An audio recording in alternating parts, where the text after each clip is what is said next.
Volspoed, episode 16. Die res van Vrydag aand huil Rozaan haarself in 'n ander geestelike staat in. Dit was goed om vanmiddag met Dok Christo oor die aand van die ongeluk te praat. Goed om te weet dat Bert nie hulle kind argeloos voor 'n treinlokomotief ingeslinger het nie, by wyse van spreke, en dat haar oorlede man genoeg omgegee het om in sy sterwende oomblikke te wou seker maak dat sy seun alright is. Hy was altyd mal oor sy kinders, maar saam met Sean kon hy speel. Met hom kon hy sy kinderfantasieë en drome uitleef. Sean se stokperdjies het syne ook geword. Modelvliegtuigies en helikopters, selfs grille en giere, soos die een wat die klein swart karretjie impulsief hier op hulle grasperk laat beland het. Miskien sou Bert en Sean nooit weer die kar aan die ry gekry het nie. Dit was dalk net 'n oomblik van, ons kan die kar koop, kom ons koop hom, daardie dag by Cars in the Park. Nou het ons die kar, en daar staan hy. As jy hom nie gaan regmaak nie, raak ons slaaf van hom, het Bert se pa gesê. Nee pa, ek maak uit van karre, Sean gaan by my leer hoe die engines werk pa. Nuwe engines en karre werk nie meer soos daai een sin nie. Buitendien, ek dog jy wil nie meer aan die goed werk, nou dat jy die trou venue hier skuins oorkant ons gekoop het sy pa volgehou. Nee, maar ek gaan weer lus raak vir hom pa. Sean wou nou die ou karretjie gehad het. Jou kind is 13 jaar oud, het sy pa gesê, en reken hy gaan groot word pa, berig de laaste woorde. Hy het groter geword, tot op 14. Maar Sean was sy alles. Maar dit was nie asof hy Siska verwaarloos het nie. Hy was net so bereid om Siska vir haar perdrylesse te neem en saam met Rozaan en die kinders op voortrekkerkampe te gaan. En van dat hulle hier naby die Nukeng kom woon het, was uitkamp daar in die bos hulle familie saam doen ding. Op naweke wanneer daar nie 'n troue by Villa Schultz was nie, maar veral skoolvakansies, maandag tot Vrydag, wanneer die wildtuin hier minder van 'n muurnes is. Vir die eerste keer sedert die ongeluk 2 jaar gelede, maak iets anders vir Rozaan in die middel van die nag wakker. 'n Droom waar sy en die kinders moet pak om vir 'n week weg te gaan, saam met Bert. Hulle het lanklaas gekamp, maar sy weet mos dat alles eintlik net so in die strykamertjie daar langs die waskamer agter die huis gestoor word, reg vir hulle volgende kamp. Dit is van net ingooi, sonder om het behoorlik in te pak, dat ons nou niks kan kry nie, raas Bert ouder gewoonte met haar. Kyk hoe lê die kombuistrommels nou daar. Hy is net so skuldig soos sy. Moet sy altyd die een wees wat die inpak en regpak werk moet doen? Hoekom kan hy nie ook maar net daar invaar en help uitsorteer nie? Het sy gevra. Dit was die begin van 'n meningsverskil, maar hulle beklei naderhand so erg, dat die kinders begin saam huil, en sy huil saam, want nog nooit tevore was hulle so kwaad vir mekaar nie. Sy word 6 uur wakker, en besef het was net 'n droom. Sy het geslaap, maar hoekom voel sy so intens uitgemergel en tot in haar siel in moeg? Rozaan stap kombuis toe en skakel die ketel aan. Sy haal 4 koppies uit. Gewoonlik sou Siska se universiteitsmaats saamgekom het vir die naweek om te kom help, maar na die vorige troue se fiasco en die paar rand wat Rozaan uit haar eie sak moes haal, het Siska besluit dat hulle nie hierdie ronde hoef te kom werk nie. Hulle 4 vroumense sal die kontantkroeg en drankbediening alleen kan behartig.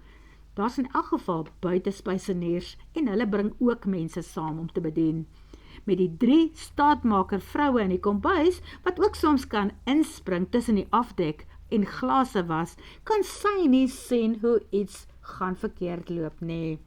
Die spyseniers kom van buite af. 8 uur sluit hulle oop en skuif die tafels soos wat die gaste gevra het. Hulle gooi swart tafeldoeke oor 7 ronde tafels en daarna die rooi vierkantige lappe bo op dit.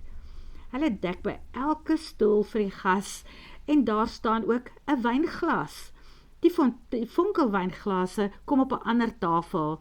Van daar af sal die 24 bottels bubbly in glase na die mense toe afgevoer word deur hulle 3 bedieners, want Amy is agter die toonbank. 9 uur stap die mense in wat die blomme moet doen. Rooi rose in platronde bakke met kerse wat tussenin dryf. Met die saal mooi opgemaak, verlaat die mense wat werk eers die plek om te gaan aantrek. Teen 1 uur kom die spyseniers in. Die kosse was mos elders voorberei. Hulle sal dit later net in die warm opdienskorrels oorskoop. Teen 2 uur kom die bruid se ouers weer terug. Die man vra of Rozaan die res van die geld ontvang het vir die huur van die kopel, die onthaallokaal, haar toerusting en alles wat hy voor moet betaal. Hy het dit reeds die vorige aand oorbetaal van 'n ander bank af, maar hy glo dit sal reeds daar wees. Die geld vir die vonkelwyn ook, wat blykbaar na 'n aparte rekening toe moet gaan, het hy gesê. En Rozaan kyk sommer op haar foon. Dit is alles daar, nee, dis reg, dankie. So verkeerd as wat alles die vorige naweek gegaan het, so reg loop alles nou. Die kapel word 'n muurnes. Hulle toets die musiek en die dominee kom aan. Amy roep hulle drietjies nader. Sy oorhandig 'n Red Bull aan elkeen. Dit is vir energie, want glo my, julle gaan dit nodig kry. En hulle sluk gehoorsaam. Die bruidegom en gaste arriveer 3 uur vir 4 uur. En so waar, die bruid is vir 'n verandering stiptelik en op tyd. 4 uur stop daar 'n Rolls Royce voor die kapel en sy klim uit. Daarna staan Rozaan, Siska, Amy, Melanie en die 3 kombuisdames op aandag in hulle swart langbroeke, rooi langboubluse en met iets onderaan vir die koue. Kort wit voorskote en hulle wag vir die gaste om by die onthaalsaal in te stap. Hulle al 4 se hare is netjies in bollas laag in hulle nekke. Teen die tyd dat die onthaal begin, loop die adrenalien so hoog dat hulle soos ballerinas en swanlyk by mekaar verby dartel om al die gaste van drank te voorsien. So tussen die bedienery deur voel Rozaan hoe gisteraand se nagmerries en drome en die min slaap uiteindelik sy taal begin eis. Wanneer sy tafel nommer 3 se drankies gaan haal, koop sy vir haarself nog 'n Red Bull, sommer uit die voetjies gelde wat sy al so ver verdien het. Sy glip by die dames badkamer in en slaan hom net daar weg. Sy het nog nooit regtig Red Bull gedrink nie. Sy kan ook nie eerlik sê dat sy van die smaak hou nie, maar elke ding het sy tyd en plek. En wanneer sy by die badkamer uitstap, kan sy bevestig dat hierdie Red Bull vir haar vlerke gee. Daarom drink sy teen 11 uur nog een. Die ander meisies sit al, toe dartel sy nog een en weer. Sy gaan trek selfs die warm langmou teehemp onder haar rooi blouse uit. Dit is 'n warm Augustus aand. Dit is seker omdat jy so rondhol, verklaar Amy. Daar waar sy agter die kroeg toonbank staan, kry sy koud. Wil jy met my plekke ruil? Vra Rozaan vrolik. Nee, verflaks, my voete speel tok-tokkie met my bene. En toe die kombuismeisies kom vra of hulle kan gaan slaap, nadat hulle die ete se skottelgoed gewas en weggepak het, stuur Rozaan hulle na die kothuisie, waar die personeel gewoonlik oor naweke in slaap terug. Sy sal die res van die skottelgoed kombuis toe neem, soos wat dit ontstaan. Ma moet 'n slag gaan sit en iets eet, raas Siska, toe sy weer eers hardloop om 'n paar whiskies na 'n tafel toe te neem. Daar wag 'n bord kos vir ma in die kombuis. Rozaan kyk vinnig op haar horlosie. Nee, dankie, op geen manier eet sy na 11 in die aand nie. Buitendien, sy is nie honger nie. Teen 12 uur pak die DJ op en die gaste vertrek een na die ander. Rozaan en Siska sluit deure en hekke en Amy en Melanie maak die oorige drank in die onthaalarea se yskas toe. Rozaan bedank haar oorblywende span en sê, as elke funksie soos vanaand sin verloop, dan kan hulle maar elke naweek 'n troue hier doen. Nou ja, dan klink ons 'n glasie op Team Villa Schultz. Amy haal shooter glasies uit en skink vir elkeen 'n soet kersie. Daar's net een voorwaarde. Hulle slaan dit met een teug weg, waarna Siska sê, genoeg, sy's op haar ore. Belani waai ook met die hand. Klaar, dankie, sy gaan inkruip. Maandag is toets en môre moet sy leer. Jou kind is so pligsgetrou, prys Rozaan vir Amy. Sy is nee, verklaar Amy trots. Maar wat het met jou gebeur? Jy het skielik soveel energie. Dit moet die Red Bull wees, besluit Rozaan. Sy sal liever nie sê dat daar 3 van hulle deur haar keelgat is nie, maar sy is 'n bietjie bekommerd. Ek wonder net hoe op die aarde ek vanaand sal kan slaap, as my hartklop nou so met my weghol. Niks wat 'n slaappilletjie en 'n groen appeltjie nie kan regkry nie, antwoord Amy en knipoog vir haar. Sy haal 'n pakkie uit haar sak, maar jy drink net een van hierdie slaappille, dit is so lig, ek koop dit gewoonlik sommer so oor die toonbank. OK, Rozaan sit die blou pilletjie op haar tong en sluk dit met 'n klein glasie groen appelsuur af. En daarna sal sy haar liggaam aan 'n bed en 'n kussing gaan oorgee. Want soos dit nou voel, draai die aarde rondom haar. Nag Amy, nag Siska, nag Melanie. Sy begin aanstap, haar bed roep, die kortste pad denkbaar na haar kamer toe. Reguit in die ijskoue swembad in. Wat het gebeur? Rozaan begin spartel. Sy vermoed dat sy in water is, te veel water. En waar is die bokant van hierdie eindelose dieptes? Voor haar verskyn 'n skerp wit lig. Agter die lig is Bert. Hy steek 'n hand uit. Help my, trek my hier uit. Nee, ek mag nie, dit is nog nie jou tyd nie, antwoord hy. Maar pa wil iets sê, praat Sean daar langsom. Sê pa, Zaantjie, ek is jammer dat ek gisterand met jou oor die kampgoed beklei het. Ek gee nie om nie, Bert, dit maak nie saak nie. Kry my net hier uit die water. Kan julle nie sien dat ek besig is om onder te gaan nie? Nee, Zaan, ons kan nie help nie. Jy sê nie jouself jy moet uitkry. Jy behoort nog nie aan hierdie kant waar ons nou is nie. Iemand wag vir jou aan daai kant. 'n nuwe lewe, 'n nuwe liefde. Ek wil nie lief hê nie. Ek wil net oorleef. Wel, doen dan iets daaraan, sê Bert. Nou ja, gelukkig was vanaand se familiekuier by Frank en Marie se huis. Christo en sy ouers het sommer oorgestap. Dit is 11 uur, maar hy sien uit na 'n wonderlike nagrus. Sy ma wil nog gaan warm melk maak vir Milo, maar as sy dit wil doen, is sy op haar eie. Die 2 manne in haar lewe gaan inkruip. Christo trek 'n warm sweetpak aan, borstel sy tande en klim in sy bed. Die slaap kon gou. Hy dissiplineer homself, hypnotiseer homself byna om af te skakel, want soms is daar nie baie ure in 'n nag vir hom nie. 'n Power nap kan enigiets van 10 minute tot 'n uur duur wanneer hy aan diens is. Vanaand maak hy homself reg vir 'n slaap totdat die haan van die bure hier op die erf langs aan kraai, wat ongeveer 2 uur gebeur, en dan wil hy die ding se nek gaan omdraai. Maar altgaande raak mens mos daaraan ook gewoond, dan word jy wakker en slaap deur die volgende kraaie. Maar vanaand is dit sy selfoon wat hom wakker maak. Hy rol op sy ander sy en haal die foon met 'n lang arm van sy bedkassie af. Die ding is nie veronderstel om hom wakker te maak nie. Dit is eintlik nie eens veronderstel om hier langs sy bed te wees nie. Selfone moet verder as 1.5 meter van jou gehou word as jy dit nie gebruik nie. Bestraling, sê hulle. Maar wie kom nou daar die reël na? Hy probeer om op die skerm te fokus. Die ding swem voor sy oë. Daarom sleep hy maar net die groen foontjie om te antwoord. Dooples sê, Christo, kom help asseblief. My ma verdrink en ons weet nie wat om te doen nie. Die volgende oomblik is Christo op sy voete. Hy trek pantoffels aan, gooi sy stetoskoop om sy nek, haak sy warm weermagjas oor sy een arm, sy sleutel in die ander hand, selfoon nog teen die oor, draf stap hy by die kombuisdeur oor en trek dit agter hom uit. Daarna is hy in die kar. Ek kom, bel jou nou op die Bluetooth terug.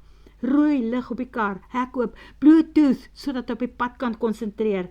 Siska, is jy daar? Vra hy. Ek is, maar Christo, ek is seker sy's dood. Sy lê op die bodem van die swembad. Wel, kry haar daar uit. Is daar iemand wat jou kan help? Sy moes ingespring het, maar die volgende oomblik is dit Melanie wat met hom praat. Siska en my ma is nou in die water om haar te probeer uithaal. Siska se oupa van oorkant die straat en die pad is ook nou op pad hiernatoe. 'n rilling gaan deur Christus se lyf toe hy 'n oomblik na die veld langsom kyk. Hoe dapper is die twee vroue nie. Dit is bitterkoud. Wat sal die temperatuur van hierdie swembad se water wees? Wat 'n skok vir die liggaam om daarin te beland. Hy trap die brandstofbetaal en die agterkant van die BMW gly uit voordat dit reageer. Hy ken daai een, 140 km/h, 180 km/h, 200, 220. Die bome en gras sweep in 'n waas verby hom. 230.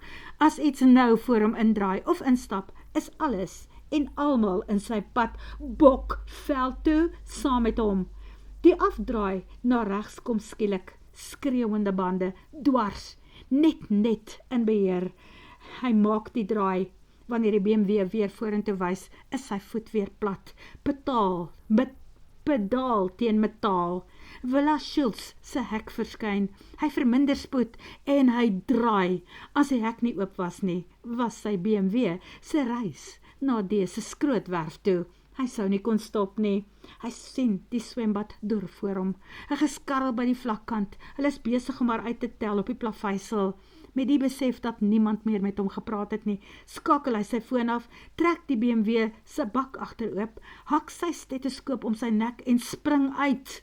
Hemeldok, Christo, hoe het jy so vinnig hier gekom?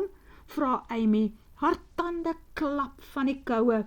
Gevlieg, sê hy, en buk oor Rozaan terwyl hy haar naam roep. Geen reaksie.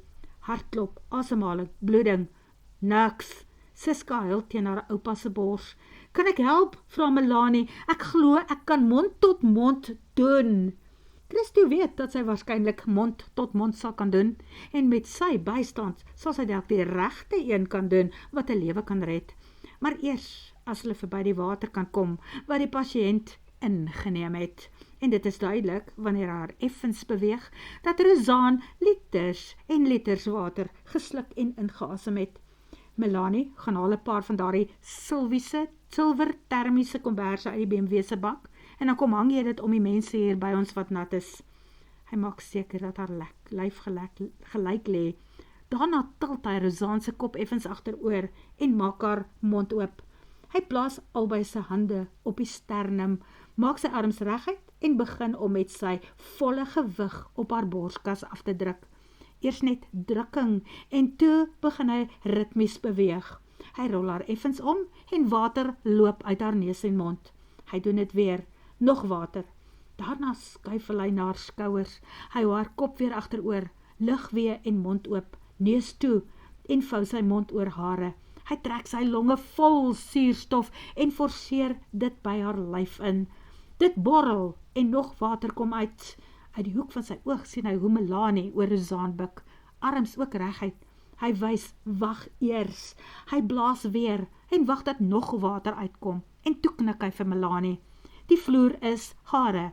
Ewe professioneel maak sy seker dat haar hande op die regte plek op die sternum is voordat sy begin druk.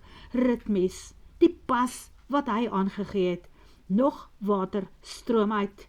Christo knik goedkeurend in haar rigting, voordat hy weer suurstof intrek. Na haar 12de afdruk en weer los, wys hy, stop. Hy trek in en stuur weer suurstof by Rozaan se mond in.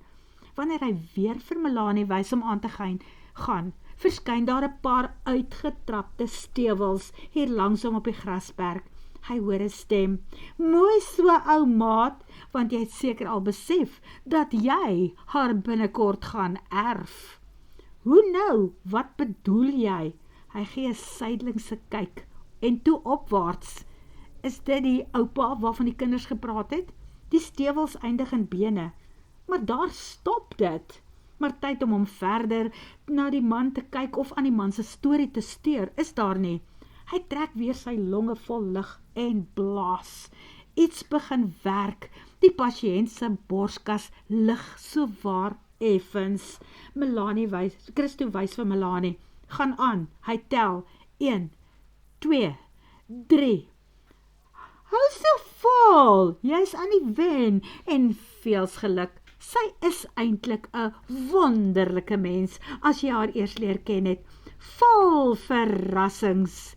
Praat die stewels weer met hom, maar hy antwoord nie. Hy tel mos nog 9, 10, 11, 12 en toe trek Christo asem in en blaas weer. En die volgende oomblik moet hy koes, want 'n fonteintjie borrel byna in sy gesig oor. Hy los haar neus en trek effens terug. Die lyf daar voor hom begin saamtrek en hoes. Hy bring haar bolyf oorent en hou haar vas. Vloeistof stroom uit haar uit en oor hom. En toe word sy boonop naar, bo oor sy klere. Hy vou die termiese kombers om haar skouers en wag dat sy klaar moet hoes, huil en hysteries word. Want dit is hoe dit werk. Hy het dit al tevore gesien en beleef.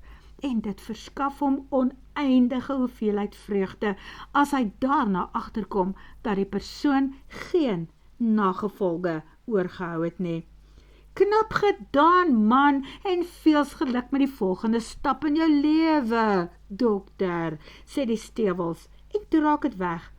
Wat 'n frik was dit, dink Christo geïrriteerd, en hou Rozaan steeds teen sy bors, terwyl hy die stetoskoop agter oor haar blaaie vou, om na haar hart en longe te luister. Sy gaan nog lank hoes, maar dit is haar hartklop wat hom pla. Die hartklop is totaal onevenredig.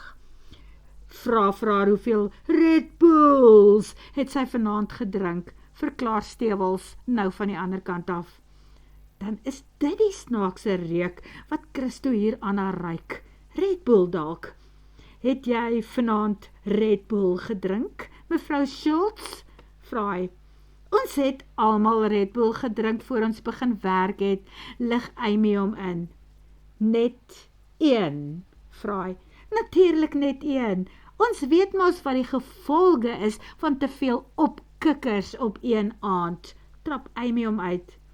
Is jy seker dit was net 1? Vra Christo, want wat hy op daardie mooi gesiggie voor hom sien, terwyl sy nog sit en hoes en proes, is konsternasie. Ja, duidelik konsternasie. Sê vir hom, Rozaan, Zaantjie, Raasstewel sê langs hulle, sê vir hom hoeveel van daai goed het jy gedrink? En toe sien Christo die beweging van haar hand.